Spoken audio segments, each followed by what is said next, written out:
பெரியார் திடலுக்கு சென்ற முதலமைச்சர் விஜய் அங்கிருந்து நேராக ஆளுநர் மாளிகையை நோக்கி சென்று கொண்டிருக்கிறார். முதலமைச்சராக பதவியேற்ற பிறகு அடுத்தடுத்தருடைய நிகழ்வுகள் நடைபெற்று வருகின்றன. அந்த வகையில்தான் ஆளுநர் மாளிகையை நோக்கி சென்று கொண்டிருக்கிறார். அங்கு தமிழ்நாடு சட்டப்பேரவையினுடைய தற்காலிக சபாநாயகராக தமிழக வெற்றி கழகத்தின் சோழவந்தான் தொகுதி சட்டமன்ற உறுப்பினர் கருப்பையா நியமிக்கப்பட்டுள்ளார். இவர் 10ஆம் தேதி, அதாவது இன்றைய நாள் ஆளுநர் மாளிகையில் ஆளுநர் முன்னிலையில் பதவி பிரமாணம் எடுத்து கொண்டார். இந்த நிலையில்தான் அவருடைய பதவி ஏற்பு நிகழ்வுக்காக தற்போது முதலமைச்சர் விஜய் ஆளுநர் மாளிகையை நோக்கி சென்று கொண்டிருக்கிறார். புதிய முதலமைச்சராக தமிழக வெற்றி கழக தலைவர் விஜய் பதவியேற்றதை தொடர்ந்து தலைமைச் செயலகத்தில் இதற்கான கோப்பில் அவர் கையெழுத்திட்டார். அதற்கு பிறகு, அதாவது தற்காலிக சபாநாயகராக கருப்பையா நியமிக்கப்பட்டு அதற்கான கோப்பில் முதலமைச்சர் விஜய் கையெழுத்திட்டார். புதியதாக தேர்ந்தெடுக்கப்பட்டிருக்கூடிய சட்டமன்ற உறுப்பினர்கள் அனைவரும் நாளைய தினம் காலை 9:30 மணிக்கு தற்காலிக சபாநாயகர் கருப்பையா முன்னிலையில் பதவி பிரமாணம் எடுத்துக்கொள்ள உள்ளனர். அதற்காக ஒரு தற்காலிக சபாநாயகர் நியமிக்க வேண்டிய ஒரு நிலை இருக்கின்றது. அந்த அடிப்படையில் தான் சட்டப்பேரவையின் தற்காலிக சபாநாயகராக கருப்பையா நியமிக்கப்பட்டிருக்கிறார். அது தொடர்பான உத்தரவில் முதலமைச்சர் விஜய் கையெழுத்திட்டார்.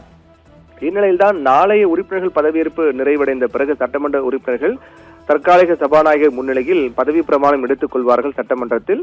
அந்த நிகழ்வு முடிந்த பிறகு 12ஆம் தேதி நாளை மறுநாள் புதிய நிரந்தர சபாநாயகர் மற்றும் துணை சபாநாயகர் தேர்தல் நடைபெறும். அதற்கு பின்னர் புதிய அரசு சட்டப்பேரவையில் தனது பெரும்பான்மையை நிரூபிக்க நம்பிக்கை வாக்கெடுப்பு கோரும். இதுதான் அடுத்தடுத்த நாட்கள் நடைபெற இருக்கிறது. இவை அனைத்துமே 13ஆம் தேதிக்குள்ளாகவே நடைபெற வேண்டும். தற்காலிக சபாநாயகராக நியமிக்கப்பட்டுள்ள கருப்பையா மூத்த சட்டமன்ற உறுப்பினர் ஆவார். இவர் கடந்த 2011 முதல் 2016 காலகட்டத்தில் அதிமுக சார்பில் சோழவந்தான் தொகுதியில் போட்டியிட்டு வென்றவர் என்பதும் குறிப்பிடத்தக்கது. இந்நிலையில்தான் அவர் தற்காலிக சபாநாயகராக பொறுப்பேற்றிருக்கிறார். அவருக்கான பதவி பிரமாணம் தான் நடைபெற இருக்கின்றது. தமிழ்நாடு சட்டப்பேரவையினுடைய தற்காலிக சபாநாயகர் சோழவந்தான் தொகுதி சட்டப்பேரவை உறுப்பினர் கருப்பையா நியமிக்கப்பட்டிருக்கிறார். நடந்து முடிந்த சட்டப்பேரவை தேர்தலில் விஜய் தலைமையிலான தமிழக வெற்றி கழகம் 108 இடங்கள், தற்போது திருச்சி கிழக்கு ராஜினாமா செய்துவிட்டார். 107 இடங்கள் வெற்றி பெற்று தனிபெரும் கட்சியாக உருவெடுத்திருக்கிறார்கள். அதைத் தொடர்ந்து காங்கிரஸ், சிபிஐ, சிபிஎம், விசிக, IUML ஆகிய கட்சிகள் ஆதரவு அளித்ததை தொடர்ந்து விஜய்க்கு பெரும்பான்மை பலம் கிடைத்தது. இதையடுத்து இன்று அவர் தமிழக முதலமைச்சராக பதவியேற்றார். நேரு உள்விளையாட்டு அரங்கில் பதவியேற்பு நிகழ்வில் தமிழக பொறுப்பு கவர்னர் அர்லேக்கர் பதவி பிரமாணமும் ரகசிய காப்பு பிரமாணமும் செய்து வைத்தார். அவரோடு ஆனந்த் ஆதவ் அர்ஜுனா, செங்கோட்டையன் உள்ளிட்ட 9 அமைச்சர்கள் பதவியேற்றார்கள். இதற்கு பிறகுதான் தலைமைச் செயலகம் வந்த முதலமைச்சர் விஜய் தன்னுடைய அலுவலக பணிகளை தொடங்கினார். எம்எல்ஏக்கள் பதவியேற்பு நாளை காலை 9:30 மணிக்கு நடைபெற உள்ளது. எம்எல்ஏக்களுக்கு பதவி பிரமாணம் செய்து வைக்க சபாநாயகர் இருக்க வேண்டும். அந்த அடிப்படையில் தான் எம்எல்ஏக்களுக்கு பதவி பிரமாணம் நாளை 9:30 மணிக்கு காலையில் நடைபெற உள்ள நிலையில் அவர்களுக்கு பதவி பிரமாணம் செய்து வைப்பதற்காக தற்காலிக சபாநாயகர் கருப்பையா நியமிக்கப்பட்டிருக்கிறார். இதற்கான கோப்பில் தலைமைச் செயலகம் சென்ற முதலமைச்சர் விஜய் கையெழுத்திட்டார். சோழவந்தான் தனித்தொகுதி சட்டப்பேரவை உறுப்பினரான கருப்பையா 2011 முதல் 2016 அதிமுக எம்எல்ஏவாக இருந்தவர். தற்போது நடந்து முடிந்த தேர்தலில் அதிமுகவில் வாய்ப்பு மறுக்கப்பட்டதால் தாவேகாவில் இணைந்து போட்டியிட்டு வெற்றி பெற்றார். நாளை நடைபெற உள்ள சட்டப்பேரவை உறுப்பினர்கள் பதவியேற்பு விழாவில் அனைத்து உறுப்பினர்களுக்கும் அவர்தான் பதவி பிரமாணம் செய்து வைக்க உள்ளார். வரும் 12ஆம் தேதி, அதாவது நாளை மறுநாள் சபாநாயகர் மற்றும் துணை சபாநாயகர் தேர்தல் நடைபெற உள்ளது. இதன் தொடர்ச்சியாக தான் வரும் 13ஆம் தேதி சட்டப்பேரவையில் நம்பிக்கை வாக்கெடுப்பை முதலமைச்சர் விஜய் கோர இருக்கின்றார். அப்போது நம்பிக்கை வாக்கெடுப்பின் மீது முதலமைச்சர் விஜய் உரையாற்றுவார். அப்போது எதிர்க்கட்சி உறுப்பினர்களும் உரையாற்றுவார்கள்.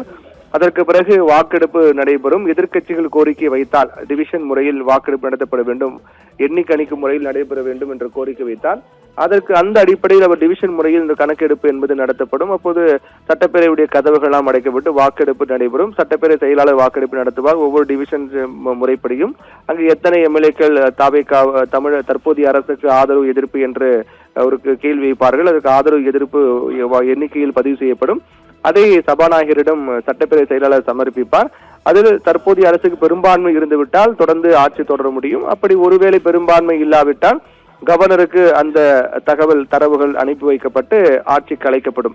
இதுதான் நடைபெறும் நடைமுறை. இது 13ஆம் தேதி அன்று நாளை தினம் எம்எல்ஏக்கள் பதவியேற்பு, நாளை மறுநாள் சபாநாயகர் பதவியேற்பு, 13ஆம் தேதி அன்று பெரும்பான்மை நிரூபிக்கக்கூடிய நம்பிக்கை வாக்கெடுப்பு என அடுத்தடுத்த 3 நாட்கள் மிக முக்கிய நிகழ்வாக பார்க்கப்படுகின்றது. அதில் 13ஆம் தேதிக்குள்ளாக பெரும்பான்மை நிரூபிக்க வேண்டும் என்று தமிழக கவர்னர் ஏற்கனவே உத்தரவிட்டிருக்கிறார். அந்த அடிப்படையில் தான் இந்த நிகழ்வு நடைபெற உள்ளது. அதற்காக தமிழக முதலமைச்சர் மு.க.ஸ்டாலின் கிண்டி ஆளுநர் மாளிகை வந்தடைந்தார். இன்னும் சற்று நேரத்தில் தற்காலிக சபாநாயகர் பதவியேற்பு நிகழ்வு நடைபெற இருக்கின்றது. கிண்டி கவர்னர் மாளிகைக்கு தமிழக முதலமைச்சர் விஜய் வந்தடைந்து விட்டார். அவருடைய கான்வாய் காவல்துறை வாகனம் உட்பட அவருடைய வாகனம் கிண்டி கவர்னர் மாளிகை உள்ளே வந்துவிட்டது. இன்னும் சற்று நேரத்தில் அந்த பதவியேற்பு தற்காலிக சபாநாயகர் பதவியேற்பு நிகழ்வு நடைபெற இருக்கிறது. தமிழ்நாடு சட்டப்பேரவையின் தற்காலிக சபாநாயகராக கருப்பையா பதவியேற்கிறார். அவருக்கு ஆளுநர் பதவி பிரமாணம் செய்து வைக்கிறார். ஆளுநர் மாளிகையில் நடைபெறும் விழாவில் தற்காலிக சபாநாயகராக கருப்பையா பதவியேற்கிறார். ஆளுநர் அர்லேக்கர் முதலமைச்சர் விஜய் முன்னிலையில் பதவியேற்கிறார் தற்காலிக சபாநாயகராக கருப்பையா. தமிழ்நாடு சட்டப்பேரவையின் தற்காலிக சபாநாயகராக பதவியேற்கக்கூடிய கருப்பையா அவர் ஏற்கனவே அதிமுகவில் இருந்து வந்தவர். அவருக்கு அதிமுகவில் இடம் கொடுக்காத காரணத்தால் தாவேகாவில் இணைந்து போட்டியிட்டார். அந்த அடிப்படையில் தான் அவருக்கு சோழவந்தான் தொகுதி ஒதுக்கப்பட்டு அவர் வெற்றி பெற்றதை அடுத்து அவர் தற்காலிக சபாநாயகராக தேர்வாகிறார். அதற்கு பிறகு நிரந்தர, அதாவது அடுத்த 5 ஆண்டுகளுக்கான சபாநாயகர் தேர்வு செய்யப்பட்டு விட்ட பிறகு அவர் சட்டமன்ற உறுப்பினராகவே தொடர்வார். ஒருவேளை அவரே கூட அடுத்த 5 ஆண்டுகளுக்கான சபாநாயகராக கூட நியமிக்கப்படலாம். ஆனால் தற்போது முதற்கட்ட நிகழ்வாக வெற்றி பெற்றக்கூடிய சட்டமன்ற உறுப்பினர்களுக்கு பதவி ஏற்பு நிகழ்ச்சி நடத்தப்பட வேண்டும். அந்த நிகழ்வுக்காக தற்காலிக சபாநாயகர் ஒருவர் இருக்க வேண்டும். அவர்தான் அவர்களுக்கு பதவி பிரமாணம் செய்து வைப்பார் சட்டமன்ற உறுப்பினர்களுக்கு. அந்த அடிப்படையில் தான் தற்காலிக சபாநாயகராக கருப்பையா தேர்வு செய்யப்பட்டிருக்கிறார். அந்த பதவியேற்பு நிகழ்ச்சி இன்னும் சற்று நேரத்தில் ஆளுநர் மாளிகையில் நடைபெற உள்ளது. அங்கிருந்து நமக்கு நேரலை காட்சிகள் வர இருக்கின்ற நேரலை காட்சிகள் கிடைக்கப்பெற இருக்கின்றன. அதற்கு முன்னதாக அந்த நிகழ்ச்சியில் கலந்து கொள்ள முதலமைச்சர் விஜய் முன்னிலையில் ஆளுநர் பதவி பிரமாணம் செய்து வைக்கிறார். ஆளுநர் அர்லேக்கர் முதலமைச்சர் விஜய் முன்னிலையில் பதவியேற்கிறார். தற்காலிக சபாநாயகர் தேர்வு நடைபெற இருக்கின்றது. ஆளுநர் மாளிகை முதலமைச்சர் விஜய் வந்தடைந்து விட்டார்.